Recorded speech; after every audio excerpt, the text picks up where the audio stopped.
এখন চা করতে চলে এলাম। একটু প্রচণ্ড পরিমাণে গরম, চা খাওয়া তো মানে বলতে গেলে উচিত না, যেভাবে গরম, কিন্তু কি করব, চা তো খেতে হবে একটু, যেহেতু চায়ের নেশা যাদের তারা কিন্তু থাকতে পারবে না।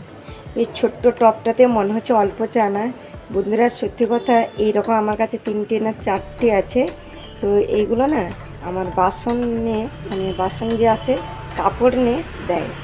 তো যাই হোক, এবার যেগুলো আমরা পরছি সেইগুলো যখনই না পরি তখন তো তাদেরকে দিয়ে দিই, তো তখন এই রকমই জিনিসগুলো কেনা হয়। এবার কি হয়, এতে মনে হচ্ছে অনেকটা ছোট, কিন্তু না, এতে অনেকটা চা ধরে। এর থেকে একটু বড় আছে আরও, এটাতে আমি একা খাবো করেছি। এর থেকে আরও 3টে আছে, একটা রেখেছি ঠাকুরের কাছে কোনো সময় কাজে লাগার জন্য, বাকি দুটো আমি ইউজ করি। তো বেশ ভালো হয় চা করতে, তাই না? ঘরটা দেখুন, আজকে বুধবার, তাই ভাবলাম একটুখানি ঝুল সাফ করে নেব। ঝুল কিন্তু নেই, তবুও ভাবলাম একটুখানি করে নিলে বেশ পরিষ্কারও থাকবে, তো তাই একটু ঝাড়ু দিয়ে করে নিচ্ছি। আর না হলে কিন্তু একদম পরিষ্কার আছে। তো দেখুন এইগুলো একটু ঝাড়ু দিয়ে দিয়েছি, আর মোবাইলটা যে রেখেছি এক সাইড করে, কেমন দেখুন, বাকি সব কিছু করলাম। তো এই দিয়ে একটা হাতে কিন্তু সাফ করছি, হচ্ছে না, হিলে যাচ্ছে, যেহেতু মোবাইল ধরে কি আর হয়। তো দেখুন এসিটাও করে নিচ্ছি। আমি আগে একটা কাপড় দিয়ে করে নিয়েছিলাম, এটা পরে আবার একটা ওই যে মিক্সির কাপড় ছিঁড়েছি গোলাপি কালারটা। তো বেডরুমে ফ্যানটাও করে নিয়েছি, সবগুলো একটু একটু করে নিয়েছি। আর এসি তো এখন গরমের সময়, পিউ শুধু বলবে এসি চালাও। হ্যাঁ, পিউর কিন্তু খুব বেশি গরম, আর বোম্বেতে যা গরম বলার মতন নেই। সব কিছু সাফসাফাই করে একটু ঘরটা মুছে নিচ্ছি। বেডরুমটা মুছে এসছে, বেডরুমটা মুছেছি, তো এখন হলঘরটাও মুছে নিচ্ছি। তো দেখুন এখানে সব গুছিয়ে নিচ্ছি। এখন তো জলের প্রবলেম হচ্ছে, তো দেখুন সাফসাফাই করে একদম স্নান করে চলে এসেছি। জামা কাপড় কিন্তু আমি সার্ফে দিয়ে এসেছি, কেননা জামা কাপড় ধুয়ে যদি স্নান করে আসতাম তাহলে কিন্তু পিউর দেরি হয়ে যেত। তো পিউ চলে এসছে, পিউকেও স্নান করেছে শ্যাম্পুরি দিয়ে, আর পুরো ঘর মুছে বাইরে সিঁড়ির সামনে সব কিছু মুছে নিয়েছি, সিঁড়ি সব মুছেছি। তারপরে পায়খানা ঘর পরিষ্কার করা, এ করা, পুরো আগে যেই কাজ সেগুলো করেছি।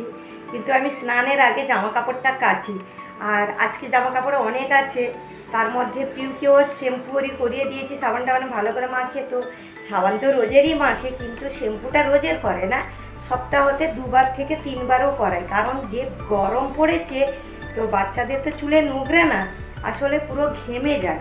তো যাই হোক, এখন আমি স্নান টান করে চলে এসেছি, কেননা বেশি টাইম নেই, পিউ স্কুলে যাবে। আর আজকে রান্না দেখায়নি, পিউ কিন্তু ঠিক পরোটাই খেয়ে গেছে, স্কুলে যাবে তো তার জন্য পরোটা করেছে, খেয়েও নিয়েছে, একটা পিস খেয়েছে। তো এখন আমি পুজো দেবো, পুজো দিইনি, দেখুন এখন আগে ঝটপট করে পুজোটা দিয়ে দিই, তারপরে পিউকে নিয়ে স্কুলে যাব, এসে জামা কাপড় ধুবো, কেননা কিছু করার নেই, যেহেতু 2.5 বালতি জামা কাপড় পুরো সার্ফে দিয়েছি।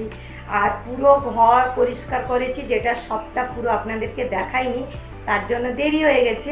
আর রান্নাঘরেও বাসন ধুয়ে রান্নাঘর পুরো পরিষ্কার। বেরিয়ে পড়লাম, পিউকেও রেডি করে দিয়েছে। আজকে পিউর পিটিয়ে আছে, মানে ওরাল চলছে, তো তার সাথে আজকে পিটিয়ে আছে। আর আমিও রেডি হয়ে গেলাম, একদম সুতির ড্রেস পরলাম। পিউ তো ওখানে বসে আছে, এই পিউ ইউনিফর্মটা কেমন করে বসে আছে দেখুন।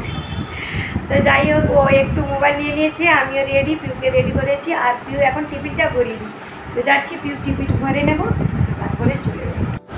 স্কুলের বাচ্চারা কি সুন্দর আসছে দেখুন, রোদটা দেখেছেন, রোদটা পুরো মারাত্মক রোদ। এই যে সাইড দিয়ে যাচ্ছি, এখানে কিন্তু গাড়ির গ্যারেজ করা হচ্ছে, সব কিছু এখানে ধীরে ধীরে পুরো চেঞ্জ করে দিচ্ছে বাইরেরটা। চলে আসুন, দেখুন এখানে আমি কি বানাচ্ছি, দই শরবত করছি স্কুল থেকে এসে। শুকনো জামা কাপড় তুলে নিচ্ছি, এখন যা গরম, গরমেও কিন্তু বেশিক্ষণ লাগে না জামা কাপড় শুকনো করতে, তাই না? দেখবাকে জল নেই, গরমে কিন্তু জাহান চলে যাচ্ছে। যাই হোক, রোজে ধোয়া মোছা অনেক থাকে, সংসার আমাদের এখানে একটা সংসার, আর একটা মায়ের বাড়ির সংসার।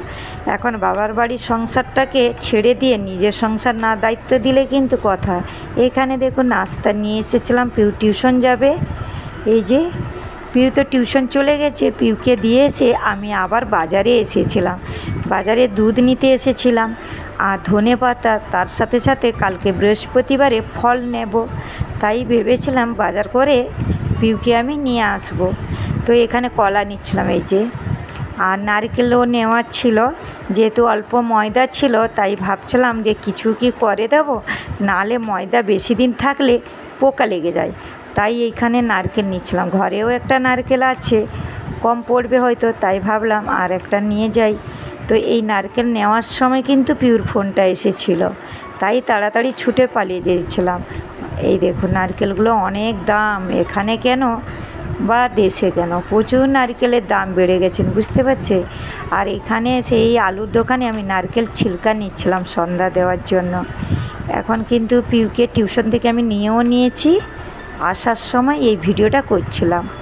তো এই পাশে খুবই সবজি, আর এ পাশে রাস্তার মেন রোডে গাড়ি, তার সাথে পিউকে নিয়ে যাচ্ছিলাম। এখানে একটা ধনেপাতা নিলাম। এই যে আমি যখনই কিছু কিনি তখন কিন্তু ক্যামেরাটা বন্ধ করে দিই, কারণ ফোন নিয়ে জিনিস কিনতে গেলে আবার এখানে সবাই বলবে কোথায় ধ্যান ফোন নিয়ে, তাই আমি যখন ক্যামেরার সামনে কিছু নিই তখন কিন্তু আমি ক্যামেরাটা বন্ধ করে দিই।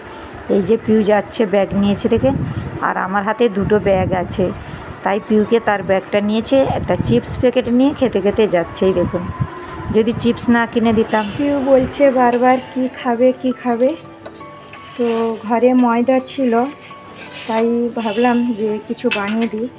আর এই নারকেলটা অনেক দিন থেকে এসেছিল, মানে চিংড়ি মাছের জন্য। তো চিংড়ি মাছ তো আর তারপরে বানানো হয়ে গেছে, মানে দুটো নিয়ে এসেছিলেন। তো দেখুন ময়দার ঘোলা করে আমি একটু পাটিসাপটা পিঠা বানিয়ে দিচ্ছি। তো ওর বাবা কিন্তু খেতে একটুও পছন্দ করবেন না, যেহেতু গরমে, তো ওনার কিন্তু রুটি দরকার। যাই হোক, তো একটু ঘোলাটা বানিয়েছি, সবটা কিন্তু বানাবো না, এই যে বানানো শুরুও করে দিয়েছি, সবটা বানাবো না, যতটা পারবো এখন তাদের জন্য বানিয়ে নিই, তারপরে রুটি করব। তো দেখুন পিউকে আমি টিউশন থেকে নিয়ে এসেছি, তারপরে এসে এগুলোকে সব কিছু ছোড়াছুড়ো করে বানানো শুরু করলাম। তো যাই হোক, মন খারাপ হোক কি হোক, বাচ্চারা কি আর সবসময় বোঝে। হ্যাঁ, একটা কথা কি, প্রচণ্ড পরিমাণে বাচ্চাদেরও মানে রুটি খাওয়া হচ্ছে, তারা ভাত পছন্দ করে না, আর ভাত খেতে তো টাইমও পায় না বাচ্চারা, তাই হয়তো মন হয় কখন কখন খেতে, তাই না বন্ধুরা? চলো, ওই জন্যই ভাবলাম আপনাদেরকে একটু শেয়ার করি। ওর বাবা তো কিন্তু রুটি খাবেন, আর বাচ্চাদের জন্য হয়তো দুটোখানি খাবেন, তারপরে রুটি দেবো।